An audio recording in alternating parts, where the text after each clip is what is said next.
Today we're going to take a look at a little bit of the sound design and pleasure, and specifically the bass line, the melodic bass line section of the track Pleasure. So let's dive right in. First off, just getting a little listen of it so you guys can refresh your minds here. Here we go.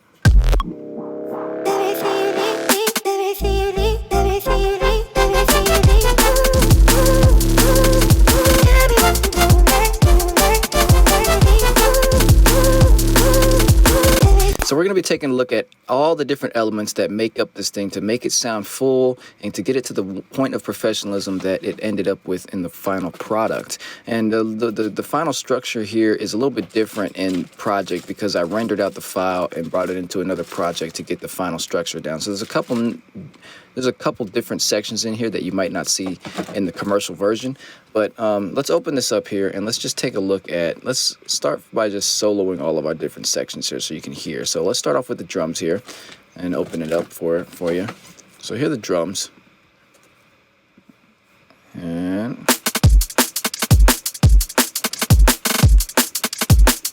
very simple. And that just starts off with this. Well, I got our bassline drums here on the Foxy kit. And then opening that up, it's just a simple boom, tap, boom, tap. Got our kick here, and then a nice little snare. And then dun, dun, with these right here. So that's just a very, very classic, very, very straightforward classic drum and bass drum line here. Very classic. Now to add in the filler and to kind of get the energy moving within the track, we just added in some. Added in some hi-hats here, and I took this from this loop here, and it's just going. I just chopped it up and just cut it like this. And then when you put those two things together, you've got that energy that's pushing you forward. Look, see that? And it just keeps the energy going, and that's literally all it is to the drums throughout the entire track as far as the drop sections go. And I just literally took things and chopped them up and to my liking, because it was a lot easier to just chop it up and find something that I already had as in a loop or a sample rather than just go and write it in there. And it actually fit extremely well. And all I did was some simple EQ. So moving on now, we've got our sub bass. Your sub bass. You may or may not be able to hear this depending on your listening references, but here we go.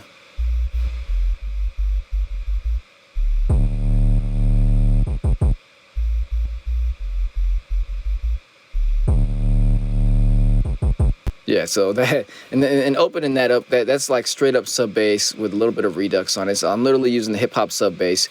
We've got one of my busy 808s here. So we just got the basic super EQ'd. I took all the high end out of that sine wave sub bass here, and I stuck a redux on it just to give it a little bit of tinge and put it in mono, of course, and gave it a little bit of distortion over here in the macros. And then, when it goes do, ooh, ooh, we've got the 808 going. So when you play those together with the drums, check it out.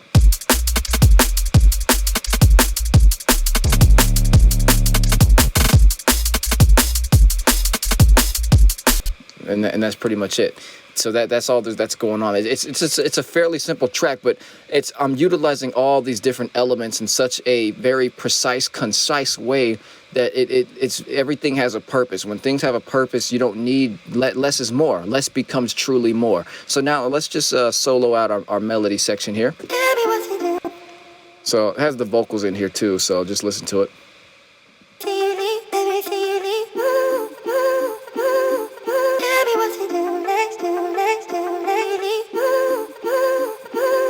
And this is a bunch of different chops going on here. So obviously we've got some arcade freezes and chops, and I rearranged them how I want. And then we've got some straight up, still in MIDI form, arcade chops. So the vocals is just, arcade chops here. EQ took out some problem frequencies here with these bells, and just ducked these out here. I might be wrong with the bell terminology, but I come up with my own terminology. So, I'm gonna do me.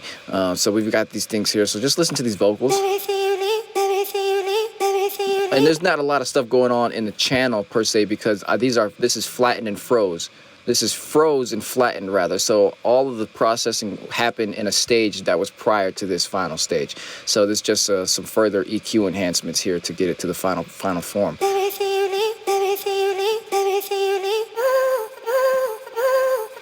And then coming in here, it's just, and then I just, played around with this 2 analogs thing to kind of get it to play around in the stereo field just a little bit. Now, what's actually making this bass line come to life here is all the background melodic elements here that you might not have even heard for the most part. Now, check it out.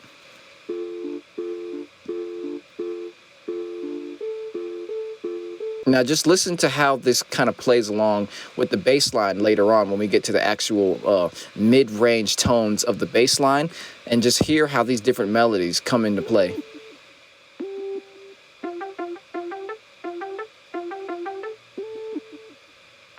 So simple, but the way this all comes together is so magical. So now, that's the melody section. So now let's go down here to the synth section. Now take a listen to it.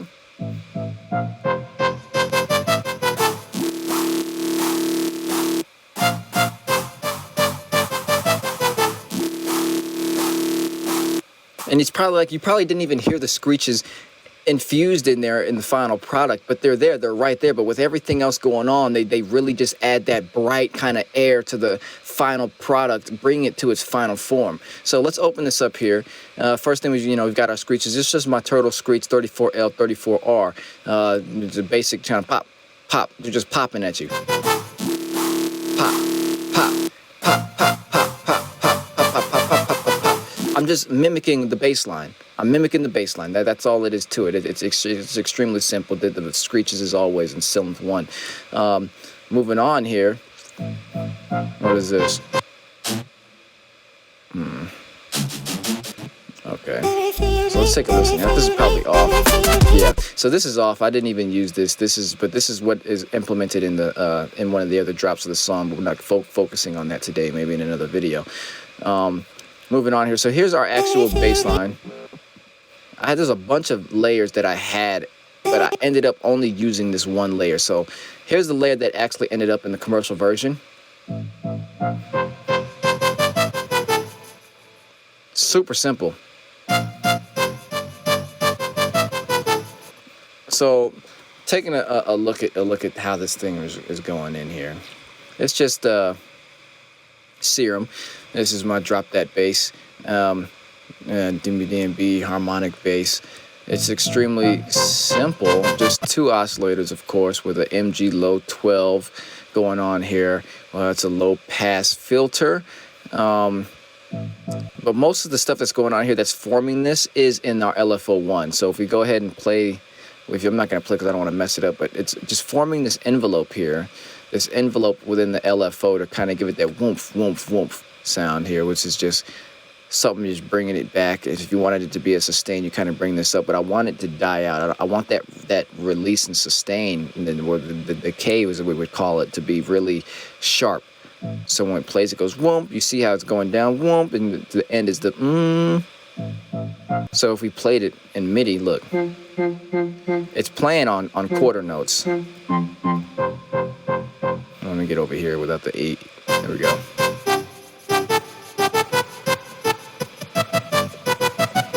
It's one of my favorite basses, but it's just this is all it is. This is really all it is. Just playing around with your different stuff. And this is Evil Long Reese. Everybody has this. It's in your digital. It's a digital wavetable that comes stock with Serum. And then this is just a basic wavetable. This is just basic shapes. It's literally, I just turned it on, and it was default on oscillator B, basic shapes. It doesn't show basic shapes here, but because it automatically loads with the basic shapes in oscillator B before you even get the chance to choose it in the analog section of the wavetables, which is right here. So that's pretty much it. And then as far as all the stuff that's bringing it to life, we've got our hyper dimension, and that's just giving it some stereo field. So here's without that. You see, it kind of it sucked back into itself. And then we've got some distortion, which is, obviously just beefing it up a little bit. See, it really died out there. Now, You see, it added a little bit of high-end tinge to it, added a little bit of digital distortion, which is really good. And that's just downsample, which is where we're getting that digital redux sound from. Now and then we got a compressor with the multiband on, and the threshold is pretty much neutral right now. But the multiband really just raised it in volume.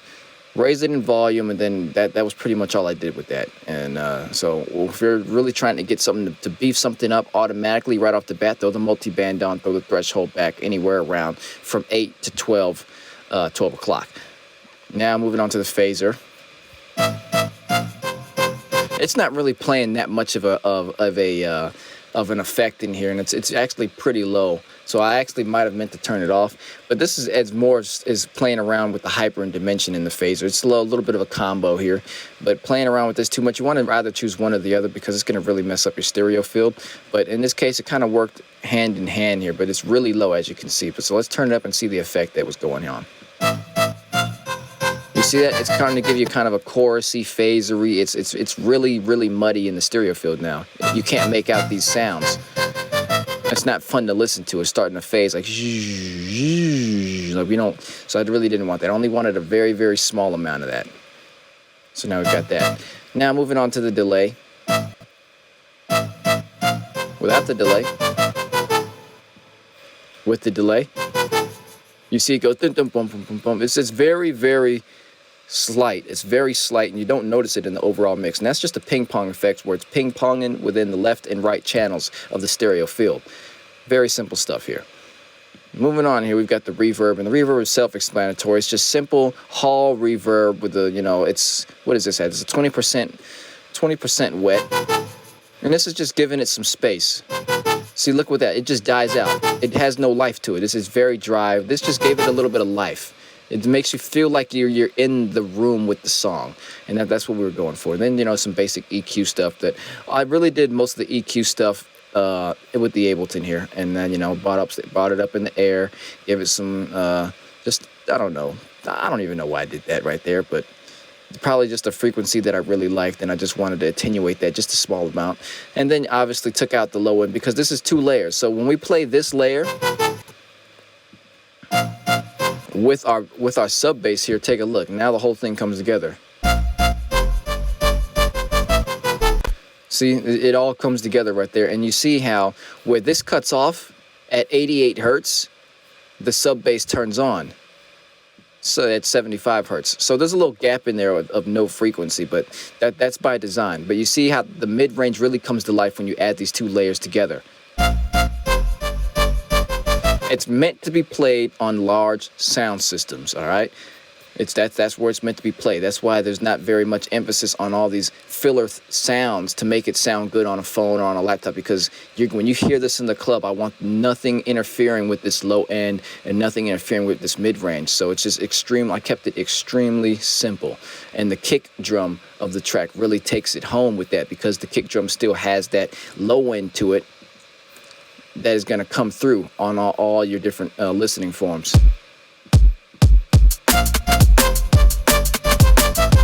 See, it comes through. It's got a little bit of low end here, which is by design. At 19 hertz, it cuts off, but it's really hitting around right here at 45 hertz.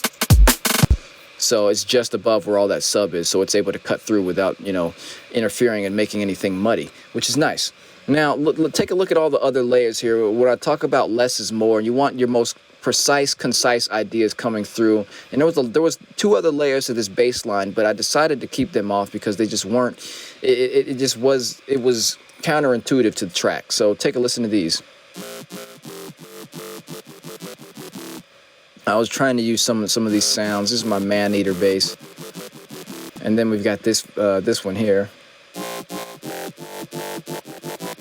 It just wasn't. It was like really. It kind of got a little too grimy, and I was like, I don't know how I'm feeling. This is creative direction. So when we played these all together, take a listen. It kind of took away from the magicalness of that original bass, the house bass. So I took those out, and I didn't want to muddy up the mix, so they're out. So now, but going back to the way the bass line plays with the melody, take a listen to this. Melody elements with the bass line. So here we go. We're going to take it to the arcade chops and specifically here. So take a listen to how they mimic off of each other. And it's like a puzzle, like where the bass line is not playing, the melody might be playing. When it hits this note, it's just bouncing off of each other. And this kind of playfulness really brings the track to life. Take a listen. And now when that do-do-do-do, you see, this is, and it really comes to life when you put the vocals in there. But just listen real quick. And I want you to just see how, by design, these background elements of this melody that you probably didn't even hear are really the stars of the show within the record, because this is what really brought it to life. So just take a listen. Who tell me what to do next? So now let's bring in the vocals here, and now see how everything is starting to shape up. So now I'm gonna solo in the vocals. You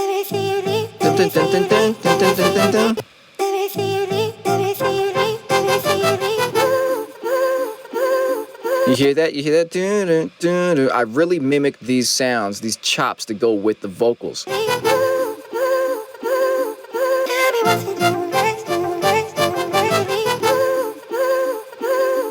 So now you're probably asking, all right, where's that long sustain? Let me get a listen to that long sustain. And that long sustain is literally just right here. When it plays, it comes in like this.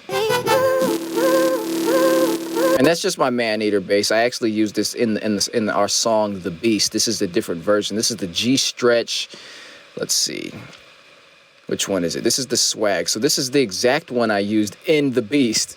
So just kind of subtly toned down a bit, obviously. So take a listen.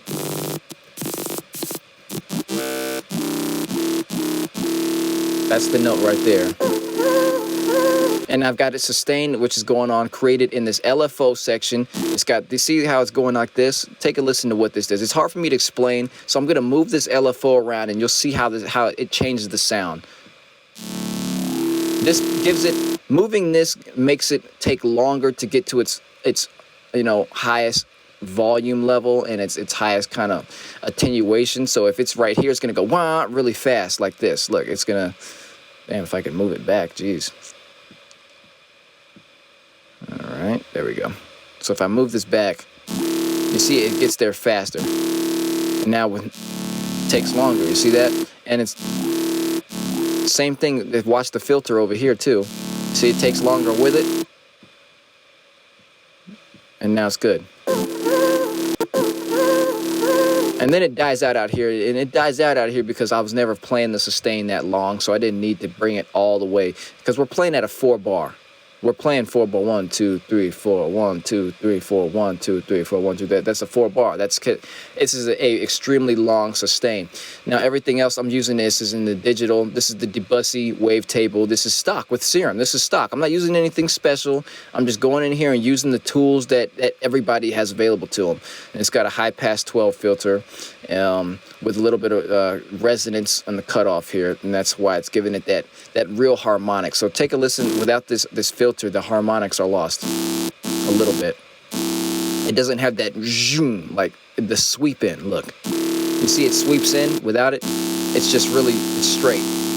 This really attenuates the harmonics, and that's the main purpose of filters for the most part, is to balance out all these different frequencies, whether it be high passed or low pass, and to bring out these resonance to attenuate your harmonics. That's what the filters are about.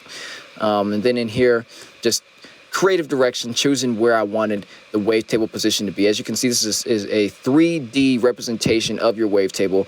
This is hitting the wavetable position is going to navigate you through this wavetable, and you will be represented in this diagram here.